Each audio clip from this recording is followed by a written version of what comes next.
This video contains accounts of abuse, trauma, grief, and strong language. Viewer discretion is advised. Please look after yourself, pause, skip, or step away at any time. If you need support, reach out to someone you trust or local helplines. We share these stories to honour survivors and educate.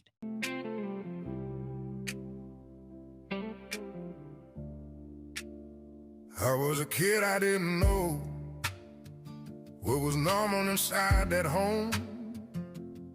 I stayed quiet, I stayed low. I learned dirty on my own. I learned how to stay small, how to freeze when I heard the walls, how to never ask at all, how to disappear down the hall. I was a kid, I needed someone. I was a kid, nobody come. I didn't get saved, I didn't get told, I didn't get comfort, I learned control.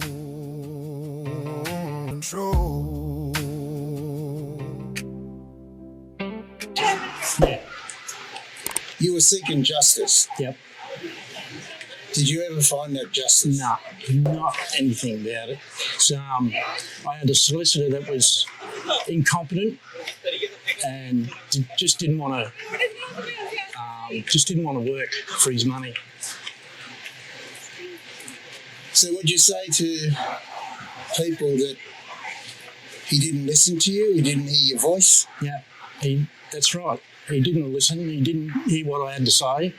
He thought he knew everything, and he doesn't. Right.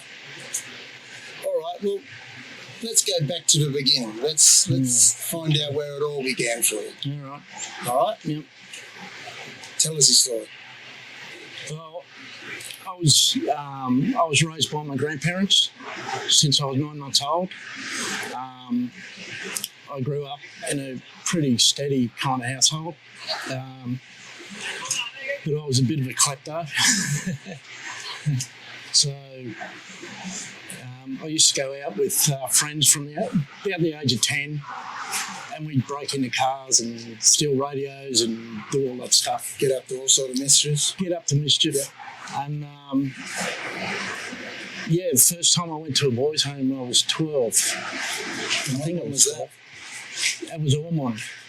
All right. Yeah. How long did you stay there? I stayed there for 8 months. What was that like for you? What were you, 12? What was that like for you? It was no good. I didn't like it. All I thought about was going home. And, it didn't work for me. What was it like for you? What was the routine? What was your a daily routine for you? Just give us one example of what a daily routine. You get up? Yeah, daily routine was get out of bed, make your bed. It's got to be, it had to be hospital corners.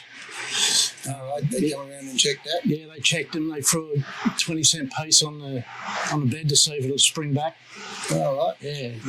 This happened to a 12-year-old, mind you.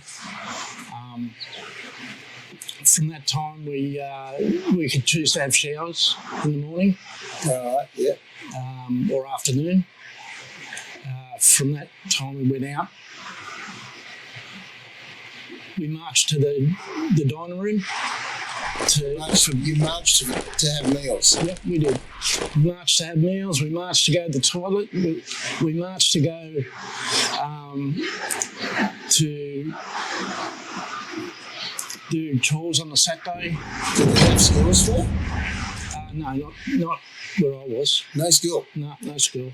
So what was your daily routine? You had to do jobs, did you? Yeah, we had to all day. Work all day until about 3 o'clock. You're 12-year-old. You have to work. Yep. And the reason you went to that home was you were stealing or breaking and entering and... Yeah, I think I knocked off a car. Okay. Did you think that was the right punishment that you received at the time? No, not as at all. As a 12-year-old? This is the first time, and, I thought it was pretty harsh. So your grandparents would have been hoping you were going to get off? Yeah, as usual. They were open. And they didn't? No. So then what happened to you then? Like 12-year-old, you do your time there. Do you go back to grandma? Yeah, I went back to, actually, no, I didn't. I went to Renwick in Mittagong. Another home? Another home. Why were you transferred there? Because apparently my grandparents didn't want me there at their place. So you stayed in state care? Yeah. Okay, how long did you stay there?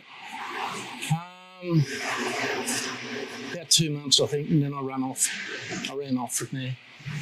Why would you run away from a good place that's supposed to be looking after you? Why wouldn't I?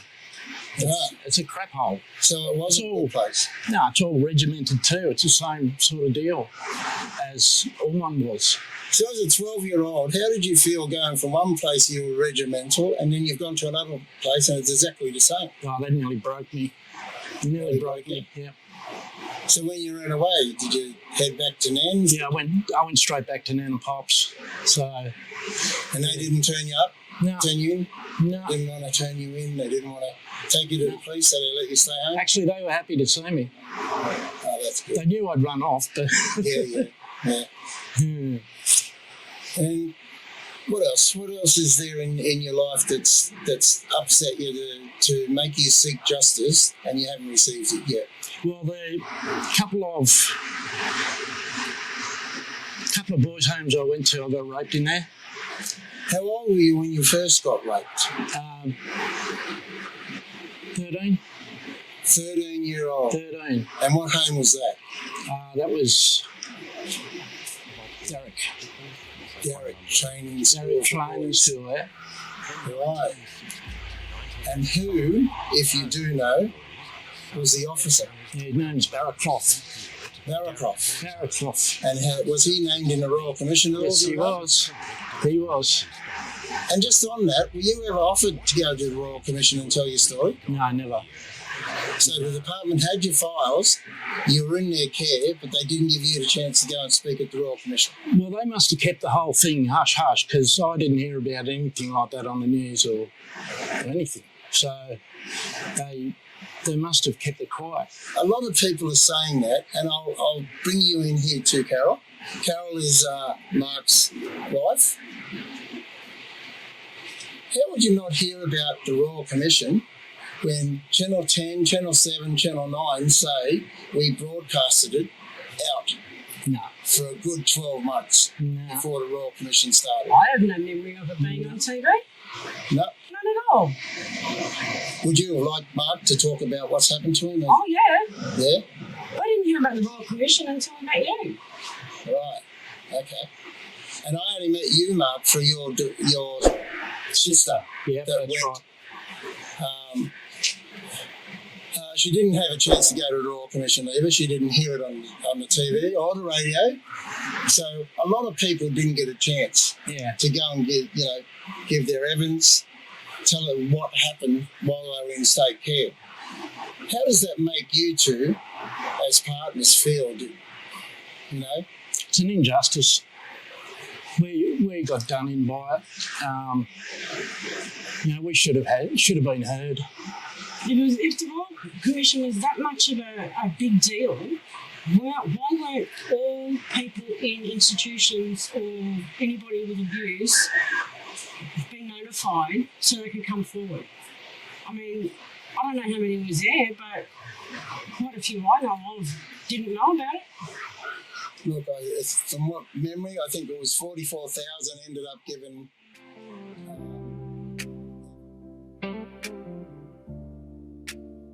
I was a kid, I didn't know. This afternoon, earlier, about you're an 8-year-old and you were telling me two goons, they must have been child welfare officers, come to your house and threatened to take you away. Yeah, exactly right. Why did they threaten you? They threatened me because I was playing up at home. All they got was bad reports from my grandparents about me being bad and running away from school and not doing what you were told. Not doing as I was told. Yeah. So were you ever charged with uncontrollable? No, never. You were never neglected, were you? No, never. Never neglected. Okay, well, what's the next home you went to where you were sexually assaulted? That'd be Derek. That's when I was sexually assaulted there twice, I think, 3 times. And were there officers that seen this? They noticed it? They did anything about it? No, there's the one that perpetrated that was Barraclough. So, and Barraclough was named in the Royal Commission as a perpetrator, wasn't he? Yeah, as far as I know, he was. Yeah. Do you know if he was ever charged? No, I don't. Would you have liked to see him charged if he was still alive today? I'd like to see him hung, mate. By his girlies. We're Australian laws and we don't do that thing anymore. No, we don't. But Mark, it seems to me as a very young boy, you had people telling your grandparents what to do with you and discipline you and come around your house and scare you. Scare tactics, that's what they were. 2 men talking to an 8-year-old boy telling him, you don't behave yourself, we're going to take you away. Exactly. You know? Yeah. I don't think that's too justified, do you? No, it's not. It's not. It shouldn't be like that. It should never have been like that.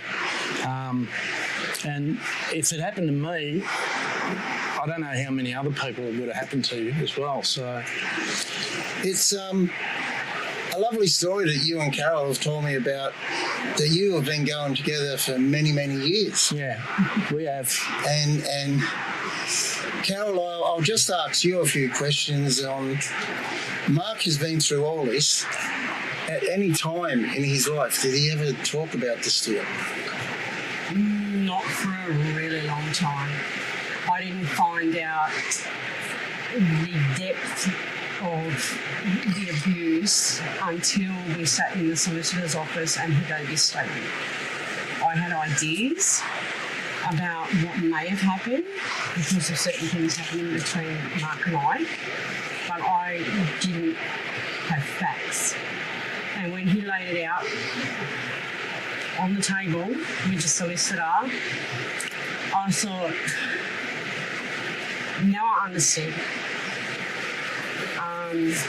His behaviour. So I've known Mark since I was about 6. He used to hang around my sister and go to school together. And yeah, he wasn't the only one doing silly things, so was she. She ended up being put in Windsor and Ruby and a few other things. Yeah. But he was always a happy kid. His grandparents were lovely. But then one day he just disappeared, right? So didn't really think much of it. He was gone. My sister was locked up. So I just lived my life, which wasn't real great because of my childhood, which involved my stepfather.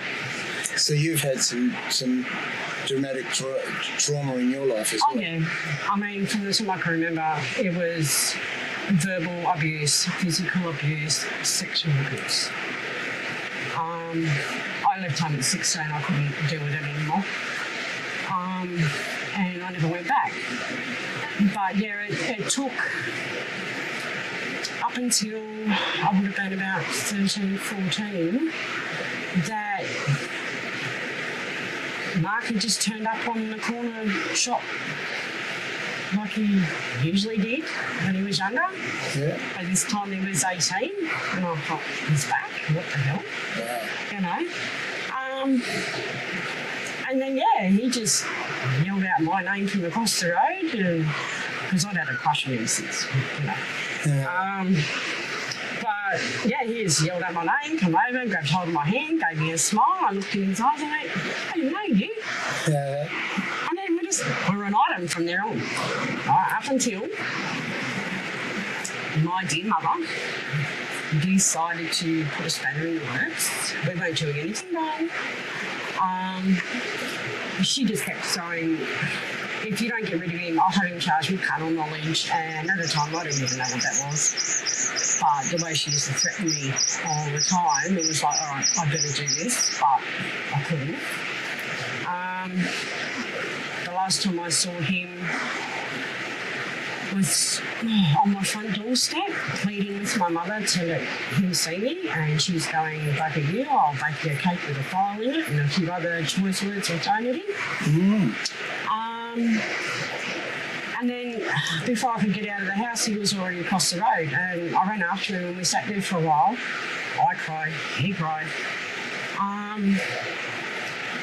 And I didn't have contact with him for about 6 months, where apparently he'd been ringing home and pleading with Mum for me to come and see him. He had stolen a car again and ended up in Parramatta jail. Oh, Yeah, so, but yeah, well, she agreed for me to go and see him in the jail. And when we got there, she said, "You will shut your mouth, you will not say a word to him. This is between me and him." And we sat like we are now, like Mark is over where you are, and my mother was there. And all I could do was put my head down and cry, because I couldn't stick up for him. I couldn't say anything against my mother. He was very emotional, and she wasn't having a bone. yeah. So I left there. He's pleading with me, you know, telling me he still loves me and all the rest, you know. But yeah, that was the last time I saw him. Until, when was it? About 30 years later. Would have been 2009, 2010. I got on my old high school site on Facebook, and there was a guy with a similar name, and I sat there and thought, is it him? I don't know. And I put a post up saying, "Oh, do you remember Mark?" You know, I gather he would remember me because I'd changed my name by then. And then I put up my original name that he knew, and next thing I got a friend request from this one. So I thought, oh, okay. And yeah, we ended up getting back together. He was up the coast, up the Central Coast. I was down in Sydney. And next thing I know, he's packed his bags, he's down in Sydney, and a couple of weeks later we're together and we're gone. I had 2 kids. But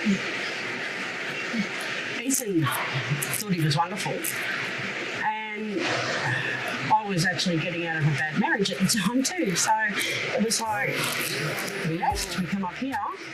In the next episode of I Was Just a Kid, we sit down with Carol and Mark, whose journey is a powerful reminder that survival is not just about getting through the past, it's about standing together in the present. Through years of hardship, they made a choice not to give up on each other, and not to give up on the many survivors who still carry these stories.